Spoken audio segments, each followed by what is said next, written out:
भाषा में हम हाथी पाँव की बीमारी के नाम से जानते हैं।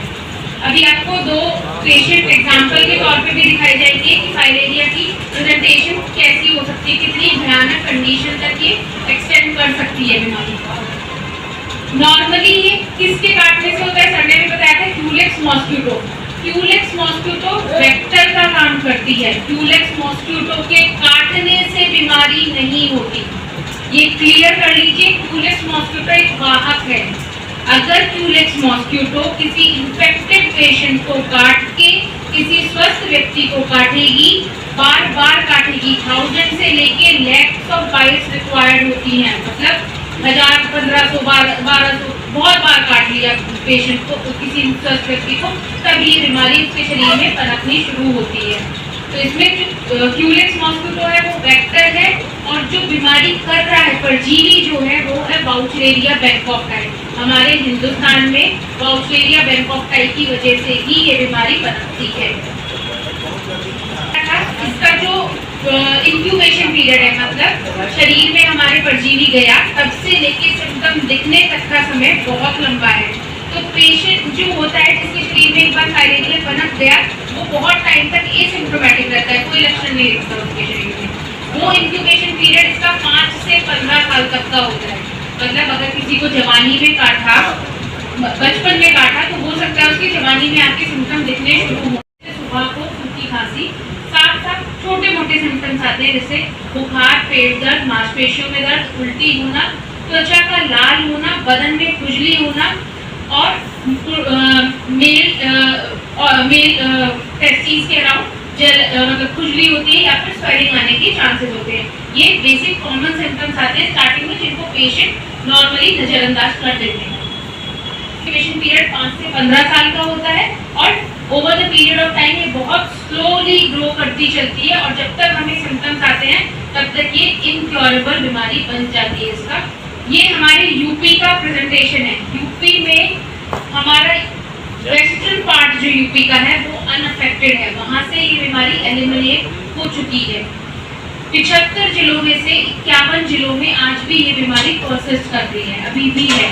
और 51 जिले आप देखोगे तो सेंट्रल और ईस्टर्न यूपी के ही हैं, वेस्टर्न यूपी का कोई भी नहीं है। इसका नाम बताया था बाउचेरिया बैंकॉक, जो सबसे पहला है हमारा ऐसा ये परजीवी है जो एक धागे के जैसा दिखता है। अगर हम माइक्रोस्कोप के नीचे देखेंगे तो धागे जैसी प्रेजेंटेशन आती है इसकी। इसके अलावा दो और हैं, माइलाई और टिमोरी, लेकिन ये अपनी इंडिया में प्रेवलेंट नहीं है उतने, ये अफ्रीकन कंट्रीज में ज़्यादा प्रेवलेंट है।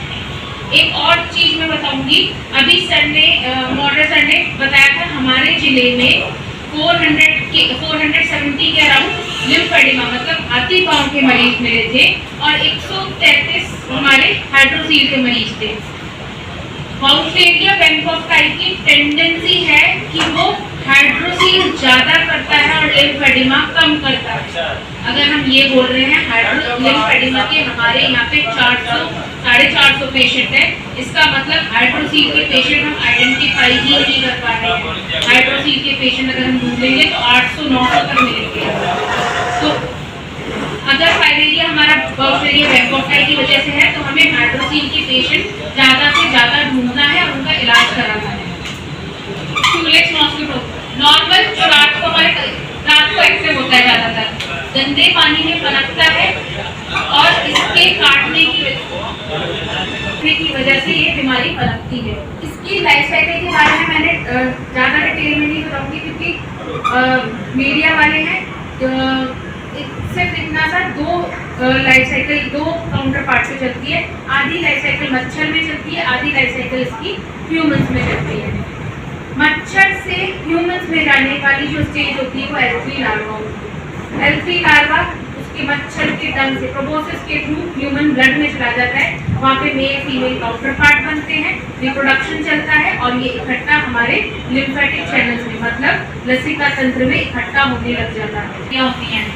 ऑक्सीजनेटेड ब्लड के लिए आर्टरीज होती हैं, डीऑक्सीजनेटेड के लिए वेन्स होती हैं। ऐसे ही हमारे न्यूट्रिएंट्स के टू एंड फ्रो मोशन के लिए लिम्फेटिक चैनल होता है।